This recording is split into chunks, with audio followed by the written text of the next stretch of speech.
welcome back to another episode of Introduction to Computer Networks. This is Polly again, and Polly is super happy today because, as you guys have observed, I think spring is finally here. And guys, you know what? Hey, sometimes I don't know if time flies or time just stops. I guess when everything is going well, you didn't notice that time flied away. So to tell you a big news, tomorrow is the first exam. And that exam, of course, might bring you some nerves. But you see that exam marks also that this is already 1/3 of a semester. There are only 2/3 remaining. Yeah, I feel very often that when I'm learning things that I want to know, time flies. So, I'm not sure about you guys. Hope that you're enjoying Introduction to Computer Networks so far. And hi to you, Luis. And the topics today. Well, actually, let's go through the announcements real quick. And then we'll go ahead and start with topics today.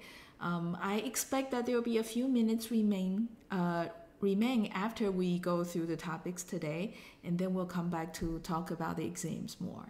Okay, so the announcements this week.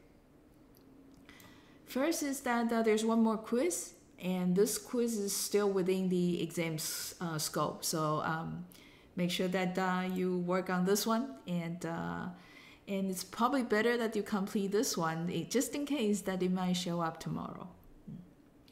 And PA4, so this is a gentle heads up. PA4 will be due next Saturday. Okay, so when it comes to this week, it's just that today there's a quiz, and tomorrow an exam, and that's all. So this Saturday, it's free. And maybe really quick, Exam 1 channel, if you click into that, you see that the exam accounts are available. And the username is your ID, and the initial password is this. So guys, learn from the first time when you guys receive the team account. Yeah, so this is the initial password. Definitely change your password as soon as possible, okay? And probably will not unplug the cable during the lecture today so that you guys have some time and have access to the PA server so that you can change the password as soon as you can. And you might see below here that the regulations and cautions are all in the exams page from the course website. And then the Google Meet that you need to join tomorrow is right here. And the Google form is already available. And hey guys, I know you want to click into that. Yeah, you may, but you will see also from that from the Google form page saying that the form is not yet open for submission yet. Okay, so tomorrow when Polly announces that the exam starts, the form will be open for you guys to enter your solutions. All right, today. All we need to do today is to finish chapter 2.5. I think that's the scope of this exam, from chapter 1.1 to 2.5. So I'll update the exam scope as soon as we're done with the lecture today. Okay, so it's all the way from chapter 1 to chapter 5.5, P2P services. All right, so last week we already introduced P2P, but we started by introducing a scenario. That is a bunch of users try to share a file, particularly a large file. And this large file is only available in one of the users. And so this user will need to somehow upload this file multiple times. And the number of times depends on how many other users there are would like to access the file. And so the overall response time to get this file depends on how fast this server or supplier is able to upload the file multiple times. It depends also on how each of these other users download the file. Okay, some of them might have a very, very slow downlink bandwidth that might be the bottleneck, okay, of the response time. So that was the scenario video we played. So a bunch of users trying to share one file from the origin user. Okay, and today we're gonna check out how much time it takes in case these guys are running in the client server mode, where the owner of the file is the server, and all the other users who would like to have the file are the clients. And that's what this video is about. And the next video is, hey, what if all of the users are peers? Okay, once the origin user uploaded a copy of the file, whoever now owns also the file can also upload the file and share that file with the other users. Okay, so that's the second video coming up. And now let's check out how long it takes to distribute this file to all the users in client server mode. Now let's calculate the time it takes to distribute the file to all end users. First, assuming client server model, meaning server here we need to upload a copy and distribute it to each of the clients. If the uplink capacity is US, therefore the time to send one copy will be F over US. And to send 8 copies altogether, NF over US. And this is the term that we have here. Because the overall file distribution time will be limited by the uplink capacity and the minimum client capacity. So this is the case where the server is the bottleneck, and this is the case where a client with the minimum downlink bandwidth is the bottleneck. Now, the client carrying the minimum download rate, let's assume the value is d mean. Therefore, the download time is F over d mean. The smaller the d mean is, the longer the download time is. And therefore, you see, again, in case the server is the bottleneck, the overall distribution time will be bounded by this guy. If the client is the bottleneck, the overall distribution time will be bounded by the F over d mean. Now, that's considered an n that's increasing over time. Right? Talk about the scalability of the system. The file distribution time, how does it scale with n increasing? Well, this term suggests the overall distribution time will increase linearly in n, okay? While the minimum bandwidth for downlink might not change all that much. Okay, so potentially the overall delay, if we change n, is growing like this. Yeah, so you can see when n increases eventually, even the slowest user download time might not be long enough comparing to the overall upload time. So n, the term with the n there, is probably the bounding factor.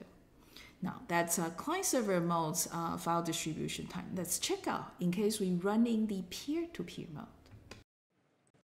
Now the same, calculating the time for file distribution, but this time in the P2P model. Meaning, hey, this is one of the peers, and each one of these users is also one of the peers. So they could be downloading a copy from the server, but they could also be uploading a copy for another peer. Right? Now, the server transmission time, this part now, the optimum is just to send one copy uplink. So F over US. Client there, in case it's the bottleneck, it's going to be bounded by F over d mean, which we explained. And clients overall as aggregated system, okay, must download NF bits, okay, and the maximum upload rate is the sum of all the uplinks for all the users plus the uplink capacity of the server, right?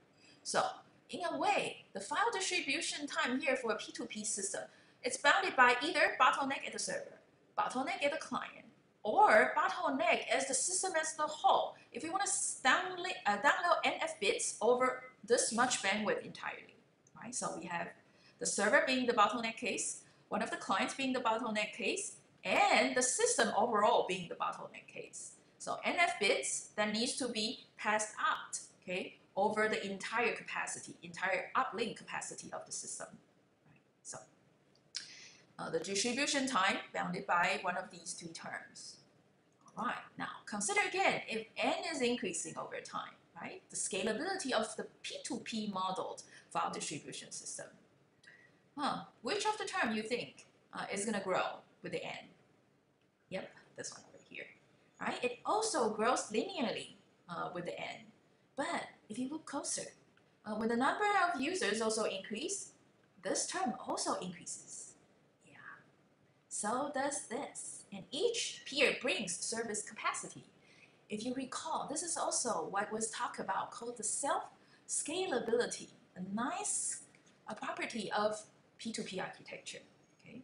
As a peer join, right, the peer demands service, but the peer also contributes its own uplink capacity, okay, to help others to download. Okay, so this grows linearly with n, but this also increases, but not quite sure if it's growing linearly. But overall, it's going to be better than what? The linear growth. So the growth is probably more like this. So you see that in the peer-to-peer scenario, the overall uplink bandwidth, okay, is much higher than the client-server model. So that is, in fact, the benefit of P2P, the peers sharing their resources more effectively. In the next video, you will see Poly using specific values to fill in the F, the file size, to fill in the US, the uplink bandwidth, and the downlink bandwidth, and then compare the two models quantitatively. Let me use a very simple scenario to contrast quantitatively the differences between client-server mode and P2P mode in terms of the distribution time. Right? So the scenario goes as this. The client's upload rate is small u. And if we want to upload the file over this client link, F over u. And let's say that that's 1 hour. And the server uplink rate is 10u, 10 times higher than the client's uplink rate. And let's assume the downlink capacity of all the clients are just so large, much higher than the server uplink rate. Right? So bottleneck is actually here, the user uplink. Right? Now, think. Let's assume that there are 10 users. Okay? In client-server mode, what is the distribution time? So let's see. 10 users, 10 copy of the file, and the uplink capacity of the server is 10u. Therefore, what? F over u. And this is 1 hour. So in this case, yeah, the distribution time is 1 hour. Clear? Now, in P2P mode, let's see. We have what? 10 files, 10 copies of the files that needs to be downloaded overall. All right. And what is the total uplink capacity of the system? So user has 10u. Each client has what? 1u. So 10 of them, also 10u. Altogether, 20u. And how much is this? Half of F over u. And this is what? Half an hour. And is that right? It is right? In P2P's case, 10 users, only half an hour. Okay, so you see the growing trend, linear in client-server mode, but sub-linear in P2P mode. And this illustrates this characteristic of P2P system very well, self-scalability. Right? And this is the big advantage of running an internet service in the P2P architecture over the client-server architecture. All right, so you see, again, quantitatively, the benefit of running in P2P mode. Now, let's try to give two examples. First one is called BitTorrent. The second one is called Skype. Okay, and the first video about BitTorrent is to first introduce two very important terms. Okay, in BitTorrent, there's this thing called torrent. What it meant is the group of peers that are sharing resources, particularly sharing files. Okay, another term is called tracker. You see that when a new peer wants to join a torrent, this new peer needs to know who these peers are in the torrent first. Otherwise, where do they connect? So, torrent, tracker, two basic terms in a BitTorrent. First example is BitTorrent. The way the file is distributed in BitTorrent is instead of sending one big file at a time, it's divided into smaller chunks 256 kilobytes per chunk. And the peers in a torrent actually sends and receives these file chunks. So here's to illustrate the P2P network. Okay? And each of these is a peer. Okay? And the group of peers form a torrent. Okay? And they exchange chunks of a file. Okay? So bit torrent. Okay. Now there's one more entity. It's called tracker. So this machine here is actually to bootstrap the process of having a new user joining or a new peer joining the torrent. So when Alice arrives, for example, what the system does is to first, okay, contact the tracker and then tracker in return, okay, giving Alice a list of the peers. Okay, and this is the initial set of peers that Alice will connect to. Okay. Now once Alice is connected to the torrent, then Alice can try to explore other peers and then re-establish connections to these other peers. So tracker here is to bootstrap the initial joining process. Furthermore, about the operation of BitTorrent. A peer joining the torrent, yeah, you've heard it earlier, right? Contacting the tracker to get the initial set of peers. And those peers that are connected to Alice will be Alice's neighbor. Okay. And Alice at the beginning has no chunks, but over time, Alice will accumulate these chunks and eventually growing into a complete file. Now, the general operation is this. Each peer will be downloading the chunks while they are also uploading the chunks to other peers. And the peer and peers exchanging chunks, the pair could change from time to time. So they may change the peers with whom they exchange chunks. And the peers might just go away and come back in the middle of the exchange. That could be a bit disturbing. There's a special term for it called a churn. Okay? Hopefully there's less amount of these churns, but sometimes it's not really controllable. And in the end, once the peer has the entire file, for a selfish peer, he or she might just leave the P2P network entirely. For those who are more considerate, they might remain on the torrent. All right, so in addition to the two key terms, torrent, tracker, there's one characteristic in a P2P system, particularly for file distribution, is that the big files are divided into chunks. And every time a chunk is uploaded, every time a chunk is downloaded. So in the second video, we're going to tell the very interesting algorithms BitTorrent uses to decide which chunk to download first. And the algorithm for the peers to decide whether to allow some other peers to download chunks from them. Okay, so this is the second video about BitTorrent. The part that Polly finds the most interesting about BitTorrent is this. The strategy to request chunks and the strategy to send chunks. Let's talk more about the requesting strategy first. The setting is this. Given a file that many of the peers are looking for, so they'll be downloading chunks for the file. At any given point in time, because they're doing the downloading independently and they might be connecting to different neighbors, they might not know each other, so at any given point in time, different peers might hold a different subset of the chunks belonging to the file. All right? And the way it progresses is each peer then will periodically query the neighboring peers. So asking neighbor 1, neighbor 2, and neighbor 3 for the set of chunks neighbor 1 has for that file, neighbor 2 has for the file, and the set of chunks neighbor 3 has for the file. Okay? So it's kind of an inventory check. Now once the peer receives all these inventory check reports, the peer begins to count which chunk is the rarest in the P2P network. And the peer begins to download from the rarest that he does not quite yet download yet. So that is the requesting strategy. Now if you think a little bit more about it, why rarest first? If I tell you, look back the previous slide, the issues we might run into are these, right? A peer might come and go, right? So as they move from one subnet to another subnet, it might get disconnected, the IP addresses might get changed. If it's in the middle of the download, those chunks will disappear from the P2P network.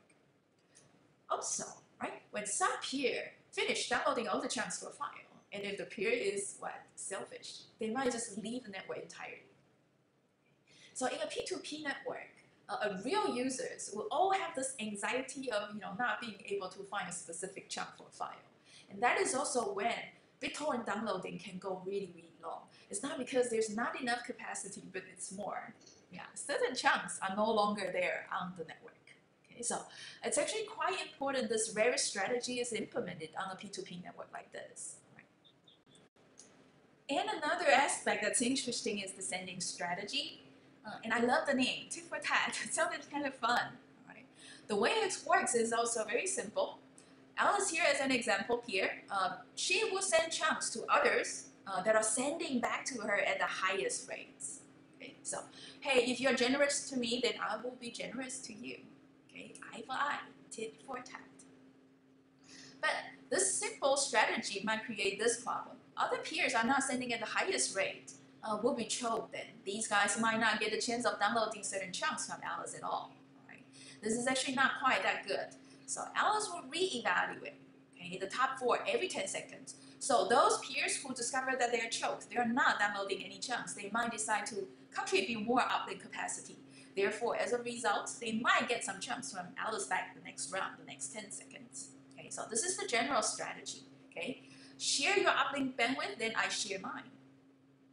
But this might not be a good thing either, because some of these peers might be very non-resourceful, meaning they have very, very low uplink capacity.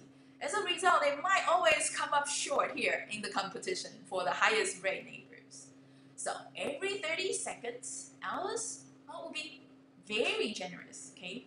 And not look at the sending rate coming from the neighbors, but just randomly pick one of them and start sending chunks to them. Right? So optimistically unchoke, okay, a particular peer. Now the newly chosen peer will join the top 4 and receive chunks from Alice. Right? But this is done at the lower frequency, only every 30 seconds. Right? So mostly favoring those who are contributing more bandwidth for uplink purpose, but every now and then, not bias on the uplink capacity of the peers and openly share. Okay, interesting, isn't it? And let me animate tit for tat here. So Alice here optimistically unchokes Bob. So Bob could be a newcomer into the network. Okay, Alice might randomly discover, okay, there's this guy Bob there. Alice begins to send chunks to Bob. And Bob there says, wow, thank you for all the bandwidth, all the chunks. And begin to send, also at a high rate, back to Alice. So mutual appreciation at the end. But Alice needs to be optimistic at the beginning, right? Trying to have faith, trust that whoever receiving the data would appreciate the effort. So higher upload rate finds better trading partners, okay? And so you get files faster this way. Yeah, so there are 2 mechanisms. Rarest chunk first. Why? Yeah, I think that is to address exactly what Sam was asking on the live chat. Because these peers, they're not servers. They can join the torrent when they want to join. They can leave the torrent when they want to leave. So there's no guarantee that they will stay there all the time, just like the servers. So we have churns, essentially. And so you see that the design of the algorithm need to take these churns into consideration. So to avoid certain chunks disappearing from the torrent entirely, yeah, we always download from the rarest chunk first, right? And in fact, when the peers all tend to download from the rarest chunk, then the rarest chunk has a chance of being no longer the rarest. You see, that's the purpose of rarest chunk first. Now, the other mechanism, that tit for tat, that is so that if you contribute more, then you have a higher chance that the other users are willing to allow you to download chunks. Okay, but you see, in the mechanism, the tit for tat mechanism, that seems fair, right? If I allow others to download more, then I get to download more from others. But you see that for a new peer joining a torrent fresh, of course, they haven't had the opportunity, right, to allow others to download chunks. They don't have chunks yet, okay? So in a way, in the tit for tat mechanism, there needs to be some sort of random optimistic unchoking So allow the newcomers opportunities to serve, to get the chunks, okay, before we run the tit for tat, the strict tit for tat mechanisms. Okay, so some randomness is required there as well. All right. Luis had another. What happened if you don't have a lot of peers? Okay. That's a very question, Luis. Yeah, a small tolerance usually bear the risk of having quite a bit of missing chunks. And I don't know if you guys have experienced downloading files on one of these P2P network services. Polly had the experience a couple decades ago. From time to time, for the files I wish to download, it might just hang there almost forever. But for some other files, it's easy to download. So sometimes you need to wait until those peers who have the rare chunks showed up again. Yeah, so you see that in a P2P network, you need to provide incentives for the peers to go online. And different designs tune these different factors slightly differently. Okay, so some fairness, some intense incentive, and some randomness. All right. Henderson relies on tracker to find other peers. The tracker very good question. Yeah. So yeah, Sherman, you're right. In case there's a torrent that are not many peers, chances high that that torrent is dysfunctioning. And when you are in a dysfunctioning torrent, the tendency is that you leave the torrent as well. So eventually that torrent will go away.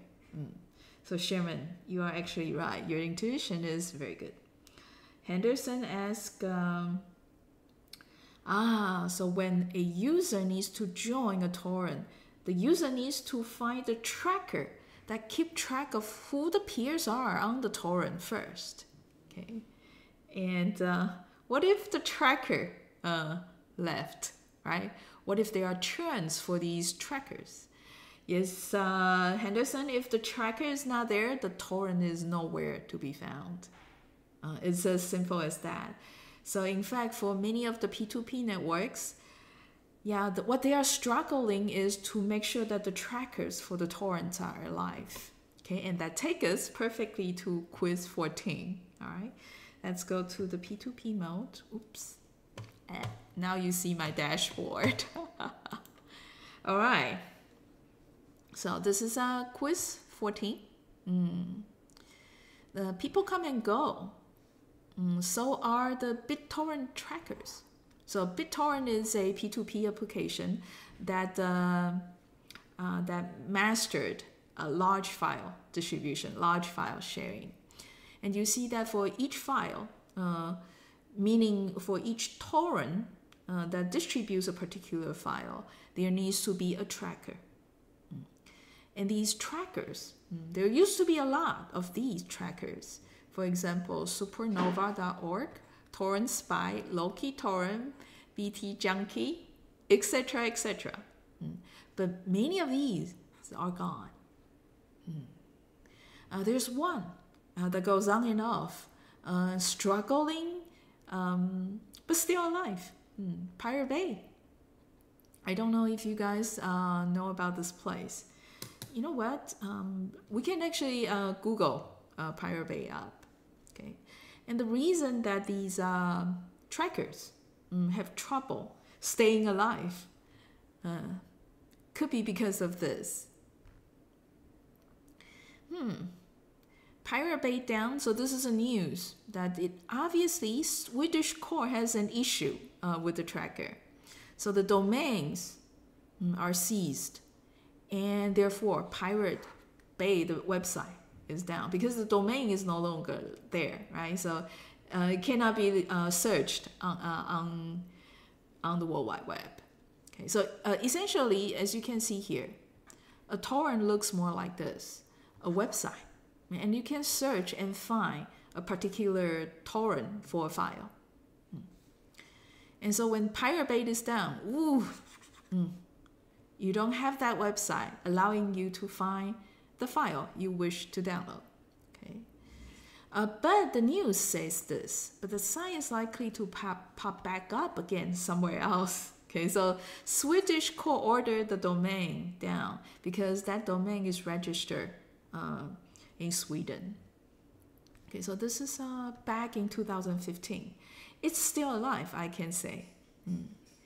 Now, let's focus on the quiz first, and then we can go check out whether Pirate Bay is still alive.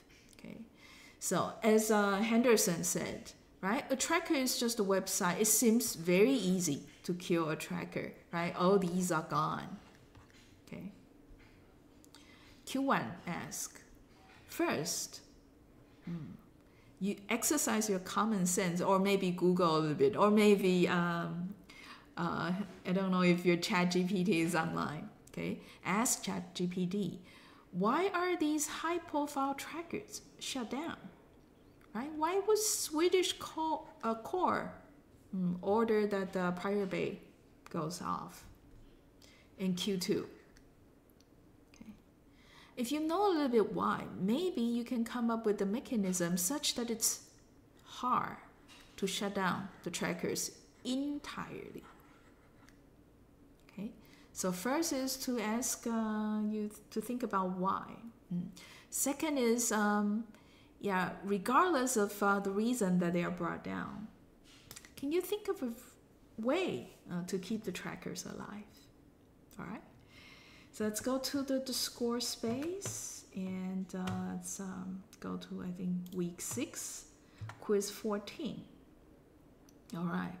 So the first one should be easy. Q1 should be easy, but Q2 could be a little bit open.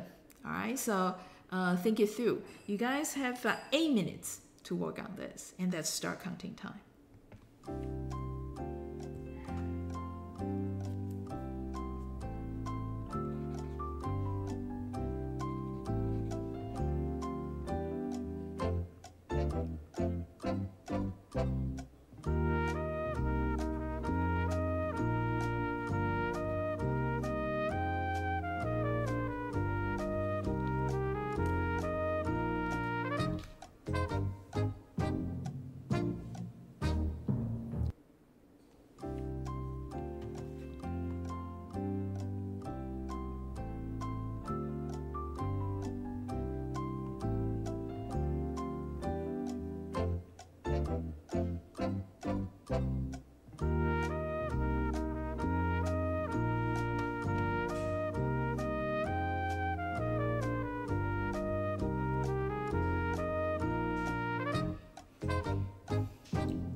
Okay, so yeah, let's check out some of the solutions you guys have already come up with. So let's see, Team 7, Hassan said that, yeah, because these P2P file sharing systems are often used to spread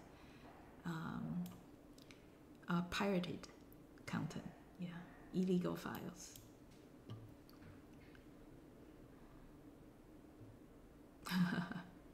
So using a P2P system, it's easier, right, to split, offload the blames or share the blames. Yeah, that is exactly the reason that these trackers are yeah under dispute all the time. Yes.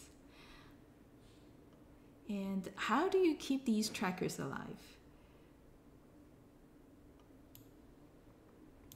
Yeah, so Hassan thought that yeah, let's keep the tracker itself decentralized.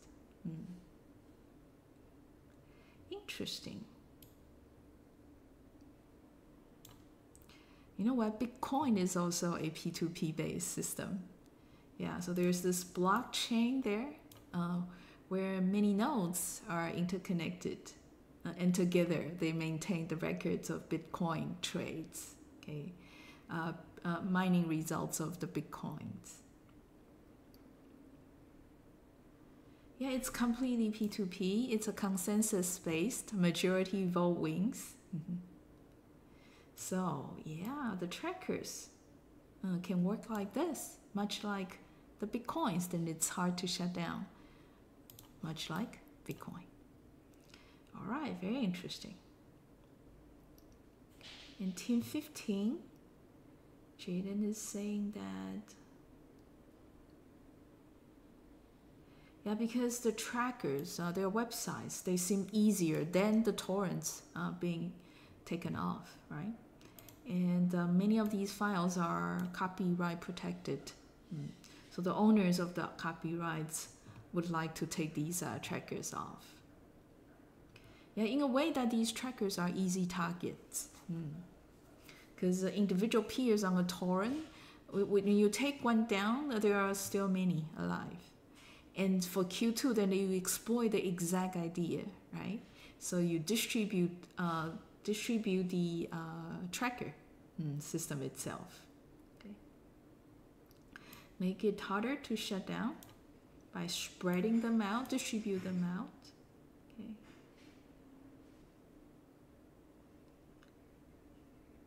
Very good. Let's see, Team 13.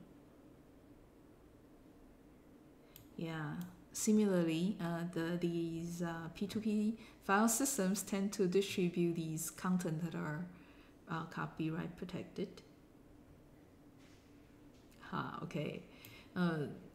Move to countries where there are no regulations about copyrights. It's harder to find such a country, but there might still be. Okay, Caribbeans or the Pacific Islands. And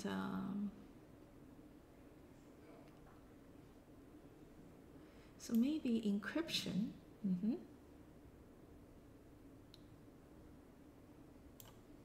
Interesting. So use a P2P architecture for the trackers, okay, and somehow encrypt the file chunks to enforce that everyone stays until they can, until the system is healthy enough so that they can leave. Very interesting solution. You encrypt chunks after some time. So the users get to download certain chunks, but it doesn't mean that they get to see or hear what the chunks are for. That will protect the various chunk. Interesting idea. Open source the tracker. So anyone online downloaded the tracker can have it running. Like fighting a hydra. All right.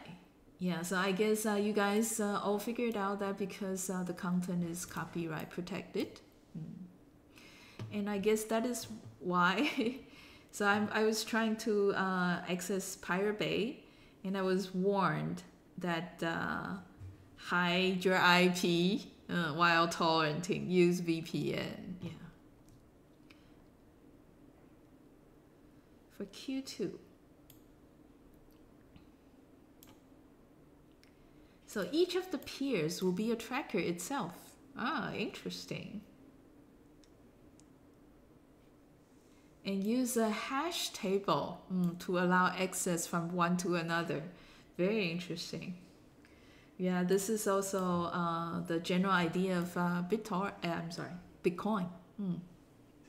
So it's entirely distributed. Backups or mirrors, that will also work to some degree.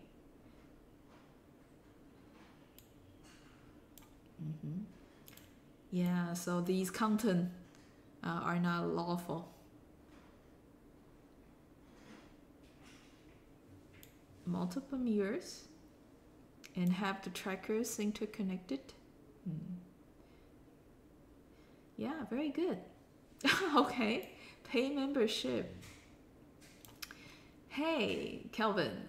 Okay, so this is a refreshing idea. So if the reason that the trackers are taken down is because they serve content that are copyright protected, meaning that you're supposed to pay the owner of the copyright some money. So maybe one of the remedy is to just collect membership fee, and then from the profit of the membership fee, we pay to the original owner of the copyright content, right? I thought this is the model of many of the music downloading platform these days, right? Spotify and etc. But I guess Spotify also make money out of, for example, ads, number of clicks, things like that. Good. So I guess you guys all get the idea. Polly promised I'll come back to re-old you guys' ideas out. Okay. And time to wrap up. Yeah, let's check out the second application. It's called Skype. The video is a little bit long, but it's super interesting. Okay.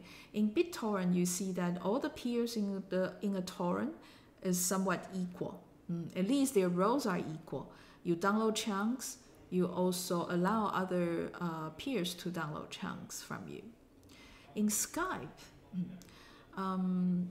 there's a specific hierarchy, okay, and it's a peer-to-peer based system with hierarchy, meaning that it's also very natural because some of the peers might be more resourceful than the other peers. Yeah, so some computers, so your home computers versus your friends' home computers, right? You guys are all peers, but one of you might purchase the higher end computer, might have faster download or upload speed. So there's the separation of more resourceful peer versus the not so resourceful peers. And these resourceful peers are called the super nodes. And the not so resourceful one are the ordinary nodes. And you have this hierarchy of supernodes, a network of supernodes, and within each supernode's domain, there's a bunch of ordinary nodes. Okay, so that's the architecture of Skype. And the second example, Skype. It's also working in the P2P model. The primary service is to send voice over the internet, having voice calls. It also allows text messaging and video conferencing. Right? It was quite popular back then, a decade and maybe more ago. That's before smartphone is popular. People are still using the old cell phone to make calls. So what's nice about Skype there is it not only allow people installing the Skype software to call each other on top of PC, it also allow PC talking to regular phones and back. So you can imagine business people love the idea. They get to save a lot of international call money as long as one end is sitting on a PC. But recent years, we are all using smartphones, so it's not that big a deal. Okay? Everyone can install an app and use either Wi-Fi or the data part of the 4G to send voice. The application layer protocol running in Skype is proprietary, meaning it's a commercial secret. Right? The reason that we can talk about Skype here is because there are some hackers, okay, probing the nodes, intercepting messages, so we get to see a little bit how Skype works. And therefore, we see Skype network is actually hierarchical. So Skype P2P network or Skype overlay network is hierarchical. Let me explain a little bit about this term overlay network. If you think of these peer processes running on the internet, think of each one of them being a node, and the peer processes that are connected to each other having a link between the nodes. Then this Skype network, right, is also a network. It's just that it's at the application layer and overlaying the physical internet network. So that's why P2P network is also called the overlay network.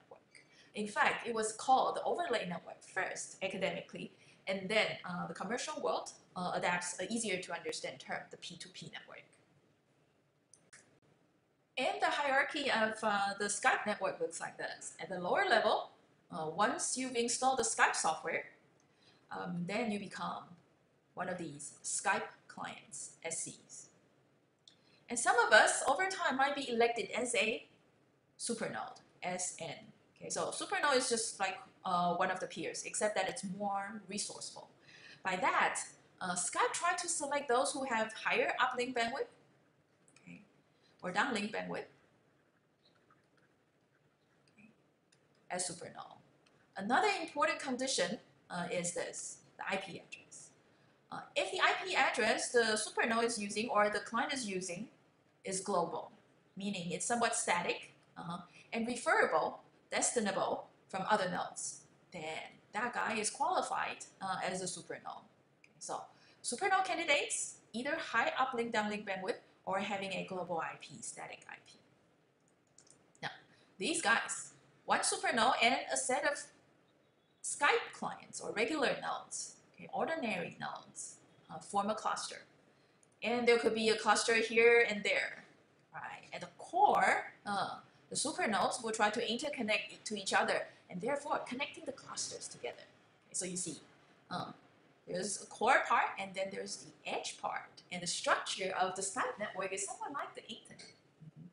So at the core, it's well connected, having multiple connections to each other, but at the edge, just one connection to an access node. Okay? So this is actually Skype's network, two-level hierarchy. The last thing we talk about is this. Well, in BitTorrent, right, we talk about how one new peer joins the P2P network. Okay? So if there's a new Skype client joining, what happens is this. It's going to contact Skype's tracker, which we name the logging server. Okay? The logging server is going to return a list of these supernodes. And this new peer will select one of these guys, usually the closest one, right? And then peer to the supernode that is the closest. And that's how a new peer joins the hierarchical overlay of Skype. Yeah, and this is the part that Holly finds the most interesting about Skype. There's a very nice trick Skype plays to get around this problem.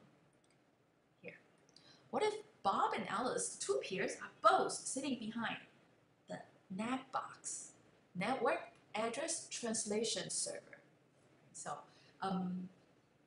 if you set up a home network, and the deal with the ISP is usually that you get one IP address.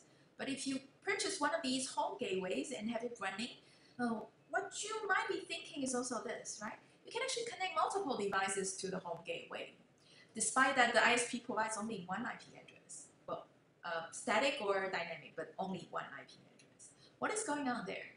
Well, it's going on here. Inside that gateway, part of the functionality is to do the network address translation. So all these messages coming out from the hosts behind the gateway or behind the netbox, okay, within your home network, are carrying the packets using fake local IP addresses. At the box, it's translated to the IP address that ISP assigned to you. And from there, the messages can go, and the server out there can then send messages back to the IP address that the ISP assigned to you. Those local addresses that you're assigned from your home gateway is actually not reachable, okay, from other machines outside on the internet. All right, so general idea here is NAT here, although providing this, a local IP service so that you can run multiple end hosts there on the home network, but it prevents outside peers, outside hosts from initiating a direct connection to you. All right. So if Alice and Bob, the two peers, are both behind NAT, they cannot be setting up a P2P connection directly to each other. And the trick Sky plays is this, to exploit a third-party peer as a relay. So Alice and Bob here, they each have their own supernodes, isn't it? So Alice here, Alice is associated with the Alice supernode. Bob here is associated with Bob's supernode. So the both of you can pick one of the supernodes. For example, Bob picked to send voice to Alice's supernode. And the supernode here can relay the voice from Bob to Alice, and Alice sends calls back to the supernode. Supernode here relay that voice to Bob, okay? And Bob here can establish direct connection to a node having global IP address, not behind that. Alice here has no problem setting up direct connection to the supernode, which is not behind that. All right, so this guy here is being exploited as a relay, as an exchange point of the data voices. All right. So each peer here initiates a session with the relay, a very cute hack, and that addresses this issue that many other teleconferencing or P2P network systems back then. Really, really cool at that time. All right, so as many of us are sitting behind that, a really pure P2P network is really hard to establish. So Skype, using their two-level hierarchy with the supernodes having global IP, addresses that issue gracefully. All right. Good, and let's come back to the something that in exam one that we wish I need to talk about a little bit more, which is the exam scope. Okay, so if you go to the exam one channel, you'll see that in the first post, the exam scope is now clear. All right, and make sure that you go through all the exam sort of regulations one more time. And guys, change from the initial password to a serious password as soon as you can. All right, with that said, I say goodbye and I see you tomorrow for the midterm exam. I mean, the first exam, okay? And for tomorrow, make sure you have a camera facing, facing your head, shoulder up. Good. Oh, yeah.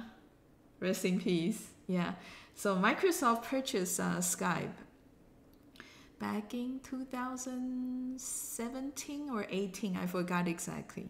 And Microsoft now decides to shut it down. Yeah, because we are kind of going back to the client-server mode now. Good, and that's all for today. Tomorrow, make sure you have a camera working and stable internet connectivity in case you are abroad. And with that said, I say goodbye. See you tomorrow.